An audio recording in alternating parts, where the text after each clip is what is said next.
So hi guys, I hope you're doing great. Today we will have a new video, and during our new video you will again 27 proven steps that to square investors and to build your business. So you will have 27 steps that you will actually have it like actionable plans to raise up capital for your startup or for your business. So if you're looking to scale up your business, to raise capital from investors, to gain angel investors, to actually raise up capital for your financial firm or even for your startup, so that's the 27 steps that you need to have in order to raise up capital. So after this video you will gain new knowledge. I can promise you that you will have that, and it will only take you 5 to 10 minutes at the max if you are not looking to actually invest into your knowledge, into your experience, into your sources, to gain a new knowledge or gain something from someone who have already done it multiple times for our clients. And just maybe if you will gain a new idea or a new material or a new strategy or a new point or a new line that will pop up and use something new in your mind or in your strategies, that will actually be the solution for what you are looking for, correct? If you are not looking to do that, so that's your life, your solution, your success, and your journey. And let's get into it. So the basics, let's get into it. Understand the fundraising is hard, both physically and mentally challenging. So the fundraising is not basic or simple thing. It's hard, all right? It's hard. And that's why not everyone doing that, because it's hard. It's really hard, okay? Number two, separate fundraising mode from regular operations. Don't mix the two together. What that mean? So when you are into the fundraising, so keep focusing on that. Don't focus on the operations inside your company. Focus on the fundraising only. Don't have multiple other things at the same time. Open it like open it browsers or open it the tabs in your browser. All right, don't do that. Focus on only the fundraising journey. Do the fundraising, make it happen, get it done, close the funding, then get into the operations. Okay. Number three, use introductions to reach investors. Avoid relying on cold emails. So what that means, you can just be like anyone else and just add investor on LinkedIn and just approach them and ask them about how they're doing in the beginning, and then you can start to do the intro for your project.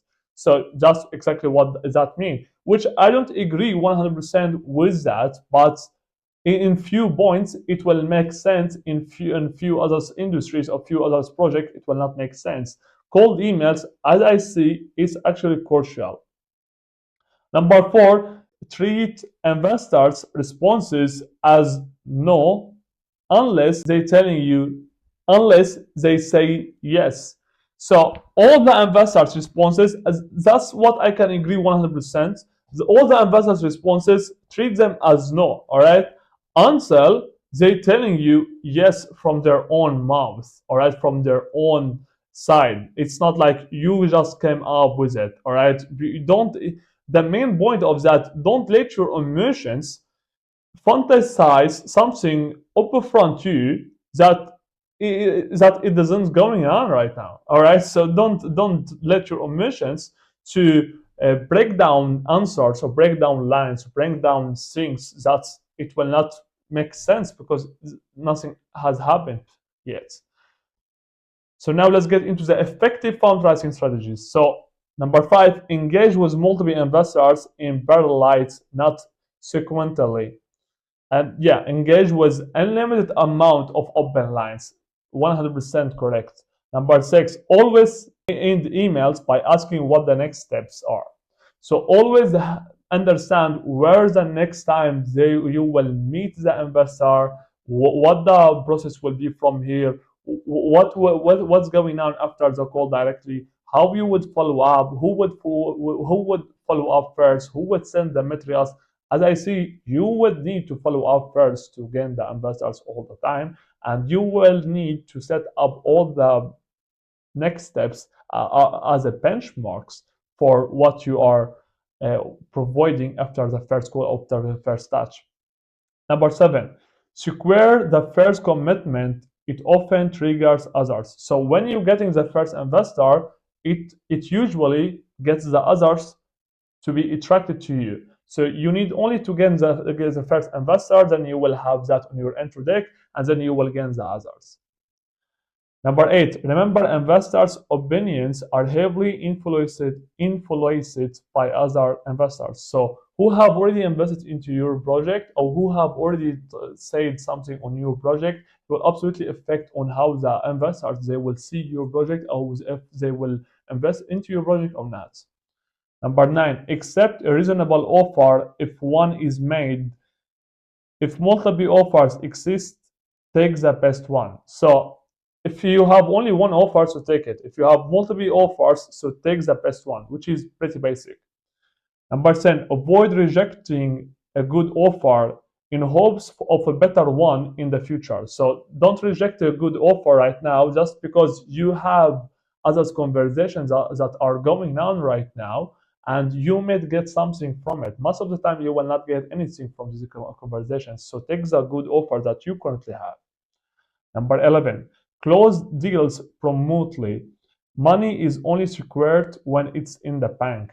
So don't just be don't just have the don't just be excited just because the investor told you, all right, I'm in, because that will not make sense. Even if they have already signed it, it will not make sense to be excited until the money in your bank. So nothing has happened. So close the investment deal first before you taking any party or any uh, any drink or whatever you are gonna do when you want to close the funding round.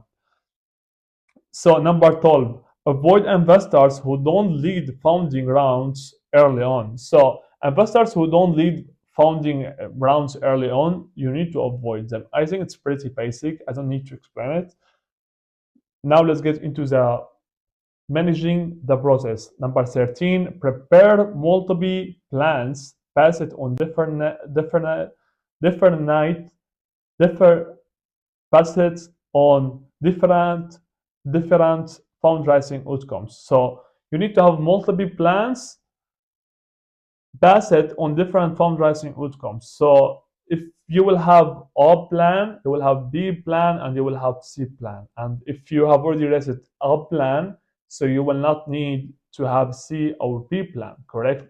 But if you have already planned, if you have already raised A plan, so what you can do with A plan founding is where you will get is where it will get your project to it, correct? But if you couldn't raise the up plan founding, so the B plan it would be valid, and the B plan it has you will need to have a plan for it on where it would you would take the things from there.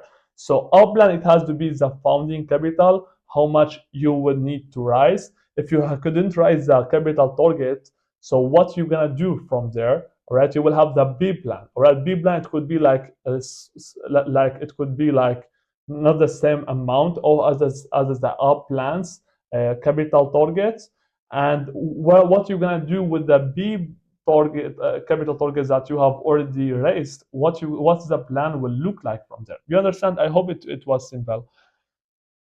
Number 14, underestimate your target internally to manage expectations. Pretty basic. Number 15, aim to be profitable. It gives you more leverage in negotiations. So make sure to have high profit margins. That's what I'm telling to everyone. I have already mentioned that in my previous videos. You can also watch my other previous videos. You can find all the links in descriptions to make sure that you will have all the knowledge and everything that you're looking to get.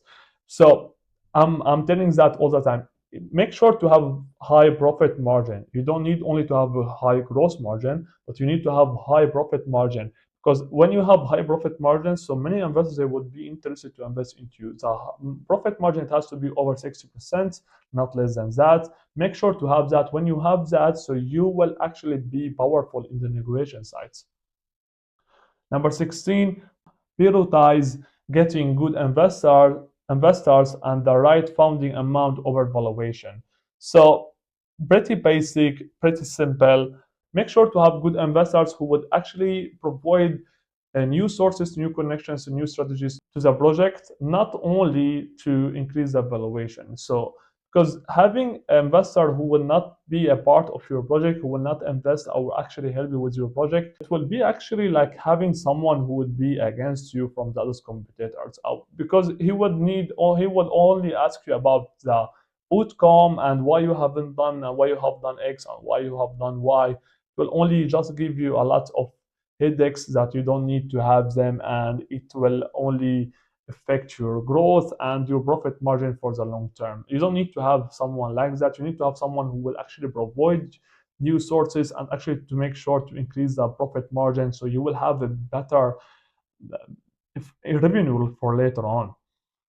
Assign one person, typically the CEO, to handle the fundraising to minimize distractions. So yeah, CEO is basically the one who would handle the fundraising journey. So you don't need to have anyone else. Pretty basic. Preparing fundraising. Create an executive summary and possibly intro deck. That's what you have already seen in my other videos. You will also find the links in my description, so you understand how you can also create that. Create high converting intro deck, as we have already done for our clients and as we're currently doing. And you will also have the one slide that has already increases the conversion rate for our clients in our investments deals. Number 19, be prepared to clearly explain your plans and demonstrate progress. Pretty basic. 20 is stop fundraising when it stops working. Don't waste time on unlikely prospects. Pretty basic. What to avoid? That is pretty crucial. What to avoid? 21, don't get addicted to fundraising. Focus on building the company. So yeah, as I told you before in my previous videos, so focus on only to have the fundraising for every milestone. So for the seed funding, you have already rested that, you have done that. Now focus on the product, on the team.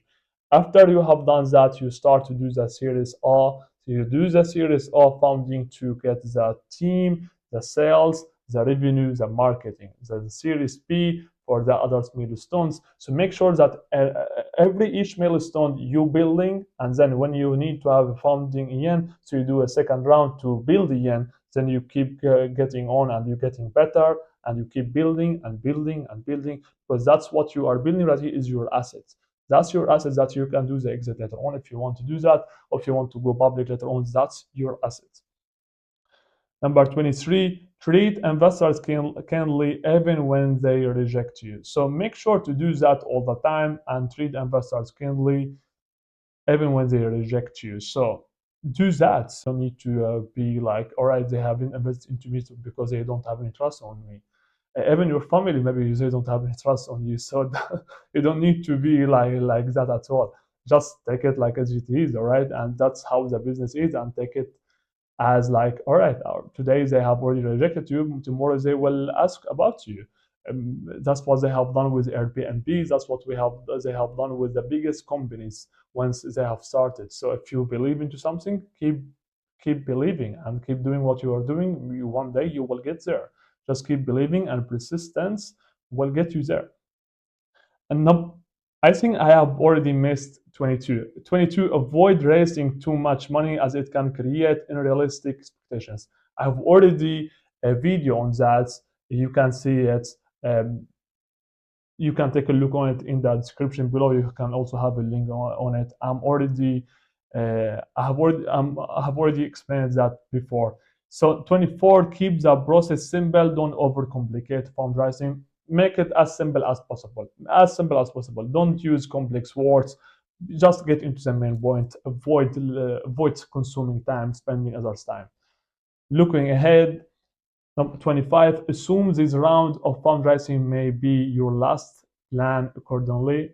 So why you would do that? Because you need actually to get into the round, like, all right, you will give everything that you can give in this round, and everything that you have for materials, and you will answer all of their questions. So that's why I can absolutely tell you that that's absolutely crucial.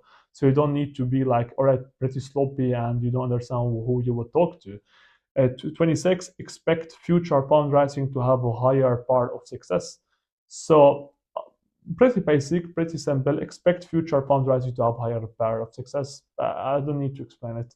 27, manage expenses carefully. Don't let them grow too fast after raising money. Of course. So you need to decrease the cost, increase the revenue, not to do the opposite. Even if if you have a $1 billion empire, you will not do that. All right. So decrease the cost as low as possible, increase the sales as much as possible. Pretty basic formula. So that was everything for today. I hope you have gained something new. I hope you have already gained what you have already looked for. You will gain the Google document of these 27 proven steps to square the investors and to build your business.